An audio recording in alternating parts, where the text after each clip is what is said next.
مسیح کے قدوس اور برحق نام میں معزز ناظرین کو سلام قبول ہو۔ پروگرام حتمی سچائی میں خوش آمدید کہتے ہیں۔ بیابان میں پکارنے والے کی آواز کہ خداوند کی راہ تیار کرو، اس کے راستے سیدھے بناؤ۔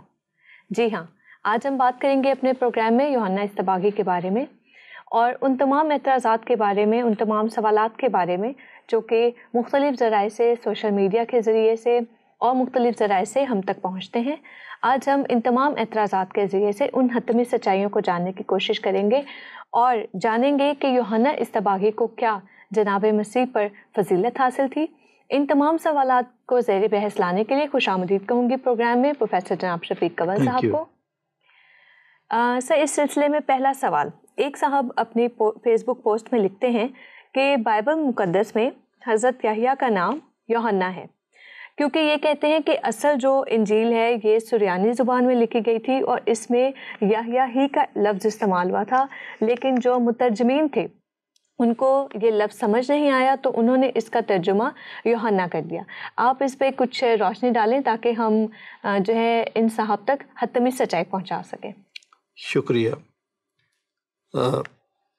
اناجیل نیو ٹیسٹامنٹ سارے کا سارا یونانی زبان میں لکھا گیا۔ ٹھیک ہے۔ پہلے اس بات کو سمجھ لیں کہ جب یہ اناجیل لکھی گئی اس وقت یونانی انٹرنیشنل لینگویج تھی۔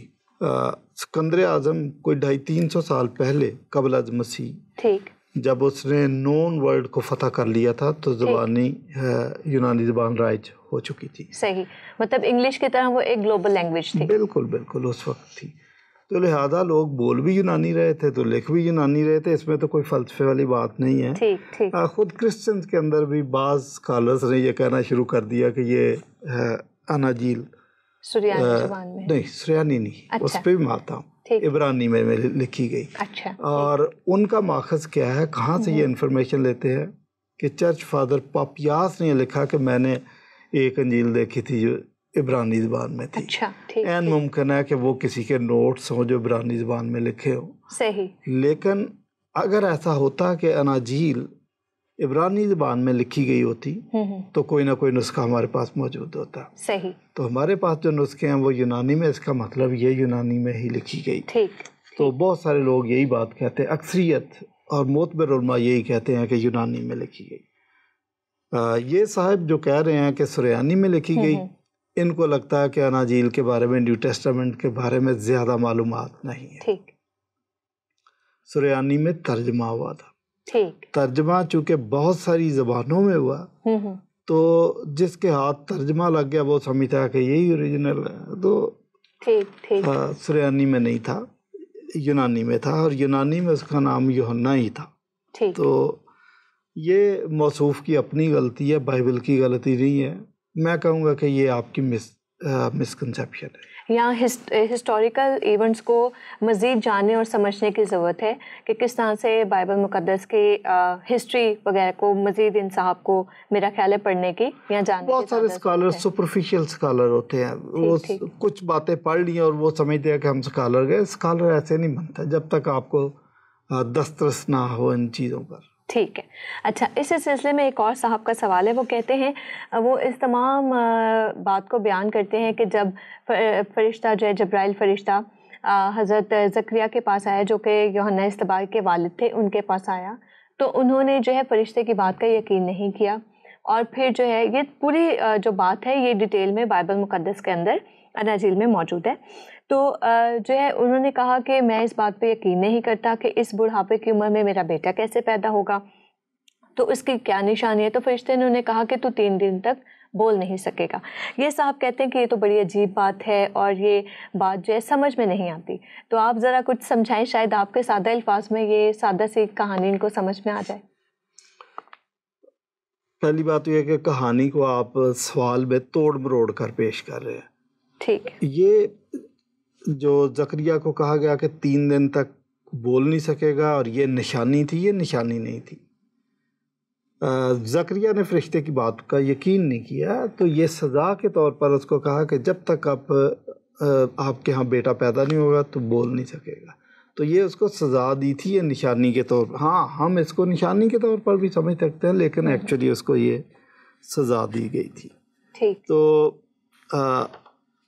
چونکہ اس نے فرشتے کی بات کا یقین نہیں کیا. ٹھیک, صحیح. اچھا, تو آپ کے کہنے کا مطلب یہ ہے کہ یہ ایک سزا کے طور پر اس کو دیا گیا تھا, یہ کوئی ہم اسے سمبل نہیں سمجھ سکتے. اسی سلسلے میں ایک اور سوال جو کہ بڑا ہی انٹرسٹنگ لگا مجھے. ایک صاحب لکھتے ہیں کہ جب جو ہے حضرت جبرائیل فرشتہ جو ہے وہ حضرت بی بی مریم کے پاس آتے ہیں, وہ بھی ان کی بات کا یقین نہیں کرتی پہل, تو پھر ان کو سزا کیوں نہیں دی گئی جبکہ حضرت زکریا کو جو ہے وہ سزا سنائی گئی؟ تو یہ تضاد کیوں؟ بظاہر تو ایسا لگتا ہے کہ بھئی ایونٹ ایک جیسا ہے, بڑی سملیرٹی ہے کہ دونوں جگہ فرشتہ آیا اور دونوں جگہ بچہ پیدا ہونا ممکن نہیں تھا.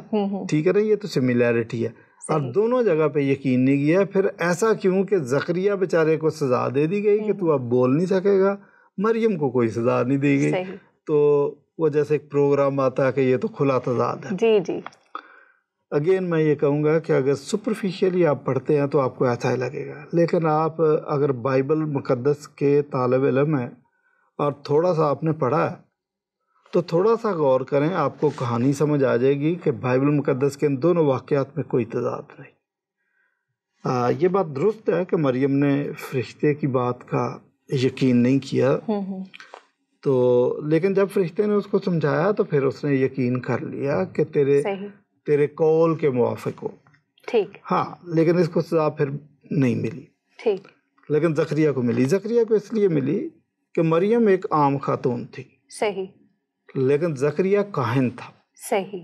کاہن جو ہے وہ خدا اور انسان کے درمیان میڈیٹر ہے. اس کو دعا کا پتہ, اس کو خدا کی قدرت کا پتہ, اس کو خدا کے معجزات کا پتہ, اس کو پتہ ہے کہ جبرائیل نے آ کے میسج دے دیا تو یہ غلط نہیں ہو سکتا. صحیح. کاہن کو تو یہ کاہن کے لب چونکہ معرفت کی بات کہتے ہیں, اس کو تو پتہ ہے کہ آسمان اور زمین ٹل سکتے ہیں لیکن خداوند کے منہ کی باتیں ٹل نہیں سکتی. صحیح. اور پیغام بھی پاک ترین مقام پہ دیا ہے, کسی عام جگہ پر نہیں. تو یہ شخص اگر خدا کے وعدوں کا, خدا کی قدرت کا, ان الفاظ کا یقین نہیں کرتا تو میں کہتا ہوں کہ اس کو تو سزا ملنی چاہیے تھی. تو یہ جو ڈفرنس نظر آتا ہے وہ اس کی وجہ یہ ہے, تضاد نہیں ہے. صحیح. تو یہ جو باریک سا ڈفرنس ہے وہ ہم کہتے ہیں نا ریڈ بٹوین دا لائنز کرنے والی بات ہے, اس کو سمجھنے کی ضرورت ہے. اسی سلسلے میں ایک اور صاحب نے اپنی جو پوسٹ میں لکھا کہ جناب مسیح تو خود فرماتے ہیں کہ جو عورتوں سے پیدا ہوئے ہیں ان میں سے یوحنا اصطباغی سے بڑا کوئی نہیں. تو جناب مسیح بھی تو عورت ہی سے پیدا ہوئے تھے. تو یہ صاحب کہتے ہیں کہ اپنے اس بیان میں جناب مسیح تو خود یوحنا اصطباغی کو اپنے آپ سے افضل قرار دے رہے ہیں. تو اس پہ آپ کچھ کہیے گا. ٹھیک ہے, اگین آپ کو کہہ دینا چاہیے تھا کہ یہ بھی کھلا تضاد ہے. تو کھلا تضاد نہیں ہے, بلکہ میں کہتا ہوں کہ کوئی باریک سا تضاد بھی نہیں ہے. اس میں کوئی شک نہیں کہ بائبل نے یوحنا کی فضیلت بہت بیان کی ہے, اس میں کوئی شک نہیں. بلکہ مسیح یسوع کی زبان مبارک سے جو الفاظ ادا ہوئے وہ یہ تھے کہ جو عورت سے پیدا ہوئے, آپ نے جیسا ذکر کیا ان میں سب سے بڑا یوحنا ہے. لیکن اب یہ سمجھیں کہ یوحنا کو اتنی پذیرائی یا اتنی فضیلت کیوں دی؟ وائی؟ بادشاہ مسیح یسوع ہے. اب ایک بندہ ہے جو بادشاہ کے لیے سٹیج سیٹ کر رہا ہے, تو آپ کو پتا اس کے بھی ناز رکھ رہے, اس کا بھی ایک پروٹوکول ہوتا ہے کہ بھائی مسیح یسوع کا سٹیج میں سیٹ کر رہا. میریلن ہکی جب پاکستان میں آئی تو ایک دوست ہے میرا مائیکل, اس نے کہا کہ پاسٹر صاحب آپ کو پتہ ہے کہ جو سیکیورٹی کی ڈیوٹی ہے وہ ساری میری ہے, تو اس لیے آج بڑا سمجھے کہ میری عزت افزائی بہت ہوئی ہے. تو اگر میریلن ہکی ایک خادمہ کے لیے کوئی اتنا اس کی سیکیورٹی کا انتظام کرنے کے لیے کہہ سکتا ہے کہ میرے لیے بڑے اعزاز کی بات ہے, تو جو شخص مسیح یسوع کے لیے سٹیج سیٹ کر رہا تھا اس کا مقام اور مرتبے کا آپ اندازہ لگائیں. ٹھیک ہے نا. اچھا, اور پھر دیکھیں نا مسیح یسوع کو بھی سمجھنے کی کوشش کریں کہ جو آسمان کی بادشاہی میں جو مسیح یسوع کی وجہ سے قائم ہو رہی ہے اس میں سب سے چھوٹا بھی ہے تو یوحنا سے وہ بھی بڑا ہے. تو اب آپ سمجھیں کہ جو ٹچ سٹون یا بینچ مارک ہے that is Jesus Christ king, تو وہ جان دا بیپٹسٹ نہیں ہے. تو اس کی فضیلت آپ یہ سمجھیں کہ مسیح یسوع کی وجہ ہے. ادروائز بڑی کلیئر باتیں ہیں. اس نے کہا کہ جو میرے بعد آتا ہے وہ مجھ سے مقدم ہے, میں تو اس لائق بھی نہیں کہ جھک کر اس کی جوتیوں کا تسمہ کھول سکوں. اور پھر آپ کو پتہ ہے کہ یوحنا اصطباغی نے کسی اور کو کبھی نہیں کہا تھا کہ میں تھک گیا ہوں 10-12 بپتسمے تو دے دو, لیکن مسیح یسوع کو اس نے کہا کہ میں تو آپ تجھ سے بپتسمہ لینے کا مشتاق ہوں. تو فضیلت مسیح یسوع کی ہے. ٹھیک. تو اگر یوحنا کی فضیلت ہے تو وہ مسیح یسوع کی وجہ سے ہے. ٹھیک ٹھیک صحیح. امید ہے کہ جن صاحب نے یہ سوال اٹھایا ہے ان کو تسلی بخش جواب مل گیا ہوگا. اسی سلسلے میں ایک اور صاحب یا صاحبہ جو ہیں وہ لکھتی ہیں کہ یوحنا کی ایک فضیلت یہ بھی ہے کہ وہ نہ تو شراب پیتے تھے, نہ ہی کوئی نشہ آور چیز استعمال کرتے تھے, جبکہ جو جناب مسیح ہیں وہ جو ہے میں بھی پیتے تھے, اور شراب کی جو محفلیں ہیں انہوں نے یہی لفظ باقاعدہ استعمال کیا کہ اس طرح کی محفلوں میں بھی جاتے تھے اور خود بھی جو ہے وہاں پہ ہوتے تھے اور پیتے تھے. تو یہ بڑا عجیب سا اعتراض ہے, اس پہ کچھ روشنی ڈالیے. یہ بات تو ٹھیک ہے کہ مسیح یسوع قانا گلیل کی ضیافت میں شریک ہوئے تھے, لیکن یہ کہنا درست نہیں ہے کہ وہ شراب کی محفلوں میں جاتے تھے, اور خدا نخواستہ اگر جاتے تھے تو یہ حال تھا کہ جہاں بھی گئے داستان چھوڑے. نہیں, ٹھیک صحیح. ہاں وہ پہلی بات تو یہ ہے کہ شراب کی محفلوں میں جاتے نہیں تھے, صحیح, لیکن داستان اگر چھوڑتے تھے تو وہ داستان معجزات کی اور خدا کی قدرت کی داستان تھی. مثلا لازر کو کہا کہ تو قبر سے باہر آ جا, یہ کوئی چھوٹا تجربہ نہیں تھا, یہ پبلک کے لیے. اور جب طوفان کو یسوع مسیح نے کہا کہ ہوا اور پانی کو کہ تھم جا, وہ تھم گئے. تو اگر وہ داستان چھوڑتے نہیں تھے, رقم کرتے تھے وہ. تو اس کو سمجھنے کی ضرورت ہے, اس ڈفرنس کو. قانا گلیل میں ایک شادی ہوئی تھی تو اس میں مسیح یسوع گئے تھے. تو یہ یاد رکھنا چاہیے کہ قانا گلیل ایک میٹروپولیٹن سٹی تھا جس میں طرح طرح کے لوگ آباد تھے, قوموں کے, مختلف قوموں کے. پنجابی میں کہتے ہیں ون ون دی لکڑی, وہاں پہ لوگ موجود تھے. اور مسیح یسوع کی خدمت کا آغاز تھا. اس نے تعارف بھی کروانا تھا کہ بھئی جس کے تم انتظار میں وہ آ چکا. اس کے لیے اس نے پانی کو اس نے تبدیل کر دیا. میں ترجمہ اس سے میں متفق نہیں ہوں. جو ترجمہ کرنے والے تھے اپنی طرف سے تو انہوں نے یہ کیا ہے کہ 2 لفظ مختلف استعمال کیے ہیں کہ شراب اور انگور کے رس کے لیے انہوں نے میں کا لفظ استعمال کر دیا, لیکن وہ کامیاب نہیں ہوئے کیونکہ میں فارسی کا لفظ ہے, شراب عربی کا لفظ ہے, دونوں کا مطلب شراب بھی ہے. ہاں کرنا چاہیے تھا فرق لفظ. پہلے تو یہ سمجھیں کہ انگور فلسطین میں بہت ہوتا تھا اور اس کے 5 استعمال تھے. انگور پھل کے طور پر, اور اس پھل کو خشک کر کے منقے کے طور پر استعمال کرتے تھے. آج بھی یہاں پہ ملتا ہے ہمیں. اچھا, اور اس کو پریس کر کے فریش جوس نکال کے دے دیتے تھے. یہ تیسرا استعمال تھا. چوتھا, اس فریش جوس کو گرم کر کے تو وہ کنسنٹریٹڈ ہو جاتا تھا, شہد کی طرح ہو جاتا تھا, بوتلوں میں جمع کر کے کھاتے رہتے تھے پورا سال. پانچواں کہ اس کو فرمنٹ کر کے شراب بناتے تھے. مسیح یسوع نے جو بنائی تھی یہ شراب نہیں تھی. جو لوگ سمجھتے ہیں نا وہ فریش جوس تھا. آپ دیکھیں کہ اشعیا ربانی کے لیے بھی جو اس نے کہا کہ 1-2 جگہ اچھا ترجمہ انگور کا شیرہ لفظ استعمال کیا گیا, وہ صحیح ترجمہ. اچھا, تو شراب کا لفظ جو استعمال ہوا جو غلطی لگتی ہے, مسیح یسوع نے شراب کا لفظ نہیں استعمال کیا اور نہ وہ پینے والوں نے کیا. ہاں, میرے مجلس کے پاس جب لے کے گئے ہیں تو اس نے کہا کہ ایسی میں تو اس وقت پیش کرتے ہیں جب پی کر چھک جاتے ہیں. اس نے یہ لفظ استعمال کیا تو اس نے انگور کی تعریف کر دی, اور انگور کی تعریف ان معنوں میں کر دی کہ جیسے آپ یہ دیکھیں کہ امرود بیچ رہا ہوتا لیکن وہ کہہ رہا لڈو پیڑے لڈو پیڑے لڈو پیڑے کہہ رہا نا, وہ ان معنوں میں اس نے بھی تعریف کر دی بھی, لیکن وہ شراب نہیں تھی. میں آپ کو بتاؤں کہ بائبل میں اویناس کا لفظ استعمال ہوا تو لوگ کہتے ہیں جی اویناس کا مطلب تو شراب بھی ہوتا ہے, شراب بھی ہوتا ہے, لیکن اس کا مطلب انگور کا جوس بھی ہوتا ہے. تو شاید بائبل کے پیسیجز کانٹیکس سے تو ہمیں پتہ چلتا ہے کہ یہ جوس ہی تھا. جو فریش بنتا ہے وہ شراب ہو ہی نہیں سکتی. شراب بننے کے لیے فرمنٹیشن کے لیے ایک ٹائم پیریڈ چاہیے, اور جتنا کہتے ہیں کہ پرانی وہ زیادہ بہتر ہوتی, زیادہ کوالٹی اور وہ جو زیادہ بہتر ہوتی ہے. میں ویسے تو 4-5 ایسی کتابیں ہیں جو گریک بولنے والوں نے اویناس کا لفظ استعمال کیا. اچھا. تو اس میں انہوں نے انگور کا جوس اچھا انگور کے جوس کے لیے اویناس کا لفظ استعمال کیا. اب میں آپ کو بتاؤں, ایک جوزیفس کی ایک کتاب ہے اینٹیکویٹیز, جلد نمبر 2 اور والیوم 2 یا اس کی ورس 2. اس میں لکھا ہے کہ the cupbearer therefore said that in his sleep he saw 3 clusters of grapes hanging upon the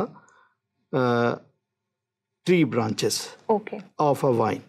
کہ اس وقت اس نے جو ساقی تھا اس نے خواب میں دیکھا کہ 3 انگوروں کے گچھے بیل کی شاخوں سے لٹک رہے تھے, large already and ripe for gathering, کہ وہ آلریڈی پکے ہوئے تھے اور خوشہ چینی کے لیے وہ تیار تھے. And that he squeezed them into a cup. اور وہ جو گچھے تھے اس نے ہاتھ سے پکڑ کر ان کو ایک کپ میں نچوڑ دیا. ٹھیک ہے, cup which the king held in his hand, جو کپ بادشاہ نے اپنے ہاتھ میں پکڑا تھا اس میں وہ انگور اس نے براہ راست نچوڑ دیے.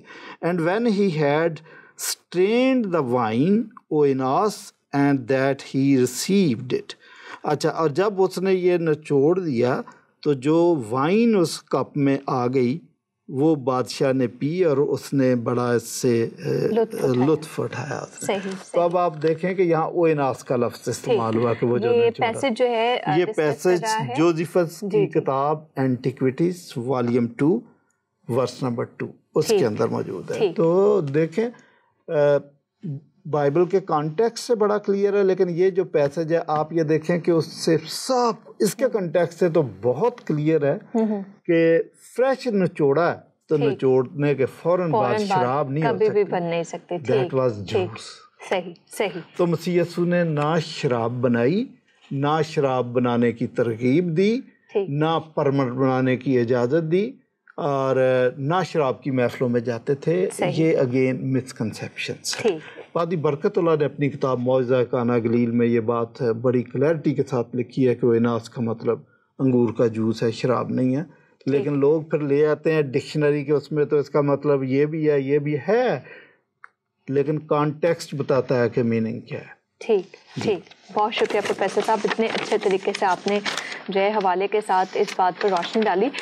لیکن جو ہے بائبل مقدس کا ایک حوالہ ایک صاحب پیش کرتے ہیں اس بارے میں, اور کہتے ہیں کہ مسیح یسوع کو تو یہودیوں نے خود کہا کہ یہ کھاؤ ہے, شرابی ہے اور بدکاروں کا یار ہے. تو وہ اس طرح سے مشہور تھے یہودی جو فریسی اور فقی تھے. تو اس کے اوپر آپ کچھ فرمائیے گا. یہ بھی حوالہ آپ آؤٹ آف کانٹیکسٹ پڑھ رہے ہیں. صحیح. بات یہ ہے کہ وہاں پہ یوحنا کو بھی انہوں نے کہا کہ جب ہم مسیح یسوع بتا رہے ہیں کہ جب وہ کھاتا پیتا آیا تو آپ نے کہا اس میں بدرو ہے ابھی. اچھا نہیں, وہ کھاتا پیتا نہیں تھا تو آپ نے کہا بدرو ہے ابھی. اور مسیح یسوع گھل مل جاتے تھے, کھاتے پیتے, تو کہہ دیا گناہ گاروں کا یار ہے. تو اس کا یہ مطلب نہیں ہے کہ وہ اس کی کیا کہتے ہیں کہ بدکاروں کا یار تھا, شرابیوں کا یار تھا. میں جو جہاں سے حوالہ کوٹ کیا گیا وہاں پہ آپ پڑھیں کہ کیا لکھا ہے. لکھا ہے ابن آدم کھاتا پیتا اور وہ کہتے دیکھو کھاؤ, اور شرابی آدمی محصول لینے والوں کا اور گناہ گاروں کا یار. اینڈ والا وہ فقرہ پڑھتے نہیں. یہاں پہ لکھا ہے مگر حکمت اپنے کاموں سے راست ثابت ہوئی. جو یسوع مسیح نے کہا کہ تم کاموں سے پہچانو گے, تو مسیح یسوع کے کاموں سے پتہ چلتا تھا کہ بھائی وہ خود کس قسم کی پرسنالٹی ہے. صحیح. ٹھیک. تو یہ حوالہ سر بتا بھی دیجیے گا کہ یہ آپ نے کہاں سے پڑھا؟ یہ متی 11واں باب 18 اور 19 ہے, یہیں سے انہوں نے سوال اٹھایا. ٹھیک, صحیح. اچھا, اس سلسلے میں ایک اور جو ہے سوال جو ہمیں موصول ہوا وہ یہ تھا کہ مسیح یسوع نے دریا یردن میں یوحنا اصطباغی سے بپتسمہ لیا. تو بپتسمہ لینے کی وجہ سے بھی جو ہے اس وجہ سے بھی جو جناب مسیح ہیں وہ یوحنا اصطباغی سے کم درجہ رکھتے ہیں یا ان سے افضل ٹھہرے پھر یوحنا اصطباغی؟ کہ آپ یہ کہنا چاہ رہے ہیں کہ بپتسمہ لینے سے ان کے مراتب میں اضافہ ہوا؟ کہ جو ہے یوحنا اصطباغی کو جو ہے فضیلت حاصل ہو گئی جناب مسیح پہ, کیونکہ بپتسمہ جو ہے جناب مسیح نے یوحنا اصطباغی سے لیا. دیکھیں یوحنا نے تو ان کا تعارف کروایا کہ دیکھو یہ خدا کا بر رہا ہے جو اس جہان کے گناہ اٹھا لے جاتا ہے. اور انہوں نے یہ بھی اعتراف کیا کہ میں تو خود آپ سے بپتسمہ لینے کا مشتاق ہوں, آپ مجھ سے مقدم ہیں, میں تو آپ کی جوتیوں کا تسمہ کھولنے کے لائق بھی نہیں. تو یہ نہیں ہے کہ مسیح یسوع کے مراتب میں اضافہ بپتسمہ لینے کی وجہ سے, اور وہ بھی یوحنا سے بپتسمہ لینے کی وجہ سے ہوا. یوحنا سے تو لوگ جوک در جوک بپتسمے لے رہے تھے, تو کیا ان سب کے مراتب میں اتنا اضافہ ہو رہا تھا کہ وہ 4 دن کے مردے زندہ کیے جا رہے تھے؟ نہیں. مسیح یسوع اس کی پری ایگزسٹنس اور ان کے جو مراتب اور ان کا جو جلال اور ان کی قدرت اور پاور پہلے سے ان میں موجود تھی. اور یہ بات کہ یوحنا سے بپتسمہ لینے پر ان کے مراتب میں اضافہ, یہ ہیریٹک ویو ہے, میں آپ کو بتاؤں. ابھی بھی ایک کوئی کورین سی چونگ وہ کہتے ہیں کہ جو کچھ بھی نجات کا کام یا جو کچھ بھی ہوا مسیح یسوع کی زندگی میں تبدیلیاں, وہ بپتسمے کے وقت ہو گئیں. اور ناسٹسزم والے کہتے تھے کہ بپتسمے کے وقت مسیح کے اندر خدائی قوت بھر گئی تھی, اور صلیبی موت سے تھوڑا سا پہلے اس میں سے نکل گئی تھی, وہ عام انسان رہ گیا تھا. تو مسیح یسوع ایک یونیک شخصیت تھے, اور وہ ازل سے تھے اور ازل تک ہیں. ان کی قدرت ازل سے تھی, ازل تک ہے. ٹھیک. آخری سوال اس سلسلے میں آپ سے پوچھنا چاہوں گی کہ یوحنا اصطباغی سے جناب مسیح نے بپتسمہ لیا, اس وقت اس نے یہ بھی ارشاد فرمایا کہ جو ہے دیکھو یہ خدا کا بڑا جو جہان کے گناہ اٹھا لے جاتا ہے. پھر یہ بھی کہا کہ میں اس کی جوتیوں کا تسمہ کھولنے کے لائق نہیں. اس طرح کی اور بھی بہت سی باتیں. لیکن اس کے باوجود جب یوحنا اصطباغی کو جیل میں قید کیا گیا تو وہاں سے اس نے اپنے شاگردوں کا ایک وفد جناب مسیح کے پاس بھیجا کہ آپ معلوم کریں کہ جو آنے والا تھا وہ تو ہی ہے یا نہیں. تو یہ کیا ہے, اس کے پیچھے کیا لاجک ہے؟ اس کا یہ مطلب نہیں ہے کہ وہ لا علم تھے. آپ نے خود جو حوالے جو باتیں بیان کر دی ان سے پتہ چلتا ہے کہ وہ مسیح یسوع کی فضیلت سے, ان کی قدرت سے, ان کے مرتبے سے پوری طرح واقف تھے. تو وہ لا علم نہیں تھے. تو لا علم ان کو کہنے کا یہ مقصد ہے کہ بائبل کی اس کہانی میں جھول ہے. نو ناٹ ایٹ آل, یہ بات نہیں ہے. یوحنا نے مسیح یسوع کو پہچانا, بڑے اچھے طریقے سے پہچانا, اس میں کوئی شک نہیں. ہاں, یہ جو وفد بھیجا یا اس کے ذہن میں شک آیا, اس کی وجہ فرق ہے کہ یہودی یہ سوچتے تھے کہ جو مسیح آئے گا وہ ایک طاقتور شخص ہوگا اور رومیوں سے ہمیں نجات دلائے گا, سیاسی آزادی دلائے گا. روحانی نجات کے بارے میں ان کے ذہن میں یہ بات نہیں تھی. اب یوحنا اصطباغی بھی بے شک وہ نبوت سے سارے کام کر رہے تھے, لیکن آفٹر آل وہ یہودی تھے, اور وہ سوچ ان کے ذہن میں بھی بچپن سے تھی کہ جب مسیح آئے گا تو وہ ہمیں سیاسی آزادی دلائے گا. جب یہ موصوف چلے جاتے ہیں جیل میں, حوالات میں, تو لا محالہ ان کے ذہن میں یہ بات آئی کہ پھر مسیح کے آنے کا فائدہ کیا ہوا. ہمیں تو آزادی ملنی تھی, ہمیں تو حکومت ملنی تھی, میں الٹا جیل میں, حوالات میں. پھر وہ he became a little confused, تو اس نے وفد بھیجا کہ پوچھو آنے والا تو ہی ہے یا ہم کسی اور کی راہ دیکھیں. لا علم نہیں تھا وہ. اور جواب میں بھی جناب مسیح بھی بڑا انٹرسٹنگ سا آنسر دیتے ہیں. وہ یہ نہیں کہتے کہ ہاں میں وہی ہوں, بلکہ وہ اپنے سارے کام جو انہوں نے کیے ہوتے ہیں وہ بیان کرتے ہیں کہ اس کو جا کے بتاؤ کہ اندھے دیکھتے ہیں, مردے زندہ کیے جاتے ہیں, لنگڑے چلتے پھرتے ہیں, اور اس طرح کی تمام باتیں. تو ان تمام باتوں سے اس جو مسیح یسوع نے جواب دیا اس کا بھی یہ مطلب تھا کہ آپ نے تو مجھے پہچان لیا تھا اور درست پہچانا تھا. صحیح. تو پھر اب اس بات پہ قائم رہو اور پریشان نہ ہو. پروفیسر صاحب بہت شکریہ ادا کرتے ہیں کہ آپ نے آج بھی بہت ہی مدلل اور مفصل طریقے سے ان تمام سوالات پہ جو ہم تک پہنچے ان کا بڑے اچھے طریقے سے آپ نے جواب دیا. اور ہم امید کرتے ہیں کہ تمام وہ اشخاص اور وہ تمام صاحبات جنہوں نے یہ سوالات ہم تک پہنچائے, ہم ان کا شکریہ بھی ادا کرتے ہیں, اور ہم امید کرتے ہیں کہ اس پروگرام کے وسیلہ سے ان کو تسلی بخش جوابات ملے ہوں گے. حتمی سچائی کیا ہے جناب یوحنا اصطباغی کی ذات کے حوالے سے؟ وہ یہ کہ یوحنا اصطباغی کی جو فضیلت ہے آج ہمیں اس پروگرام کے وسیلہ سے پتہ چلا کہ وہ جناب مسیح کی ذات کے ذریعے سے ہے. جس طرح سے ایک چاند ہے, چاند کی جو روشنی ہے وہ آفتاب صداقت ہی کے وسیلہ سے ہے. اگر آفتاب صداقت نہ ہو تو چاند کی اپنی کوئی روشنی یا اپنی کوئی قدر یا اپنی کوئی جگمگاہٹ یا اپنی کوئی چمک نہیں ہوتی۔ اسی طرح جو یوحنا الصباغی تھے، انہوں نے خود بھی کہا کہ میں تو بیابان میں پکارنے والے کی آواز ہوں، اور انہوں نے بڑے کلیئرلی اناجیل میں بھی یہ کہا کہ میں وہ نہیں ہوں جس کا تم جو ہے راہ دیتے تھے، وہ میرے بعد آئے گا اور مجھ سے مقدم ہے۔ میں تو پانی سے بپتسمہ دیتا ہوں لیکن وہ تمہیں روح سے بپتسمہ دے گا۔ اور ہم اس بات کے لیے شکریہ ادا کرتے ہیں پروفیسر صاحب کا ایک بار پھر۔ اسی طرح سے جب ہم نہ صرف یوحنا الصباغی کو بلکہ جناب مسیح کے دیگر حواریوں کو دیکھتے ہیں تو ہر ایک کی فرداً اپنی جگہ ایک بہت بلند مقام اور فضیلت ہے، لیکن ان سب کی فضیلت اس نام کے وسیلے سے ہے جو نام ان کے ساتھ جڑ جاتا ہے۔ آپ سب کو یاد ہوگا کہ جب جناب مسیح نے شاہانہ داخلہ دیا یروشلم میں تو وہ گدی پر سوار تھے۔ اس گدی کو بھی بہت اچھے طریقے سے آراستہ کیا گیا، اس پہ کپڑے بچھائے گئے، اس کی راہ میں کھجوروں کی ڈالیاں اور کپڑے بچھائے گئے، لیکن اس گدی کے بچے کی بھی فضیلت اپنے مالک کی یا اس ذات کی وجہ سے تھی جو اس پر سوار تھی۔ اسی طرح سے ہم تمام مسیحی جو کہ جناب مسیح کی ذات پر ایمان رکھتے ہیں، ہمارا وجود، ہماری جگمگاہٹ، ہمارا وجود صرف اور صرف اسی ایک ذات کی وجہ سے ہے۔ پروین شاکر کا ایک شعر آپ کی نظر کرتی جاؤں۔ جب تک بکے نہ تھے کوئی جانتا نہ تھا، جب تک بکے نہ تھے کوئی جانتا نہ تھا، تو نے خرید کر ہمیں انمول کر دیا۔ اسی کے ساتھ پروگرام حتمی سچائی سے ہمیں اجازت دیجیے۔ آپ اپنے سوالات اسی طرح سے ہمیں لکھتے رہیے، ہمیں بہت خوشی ہوتی ہے۔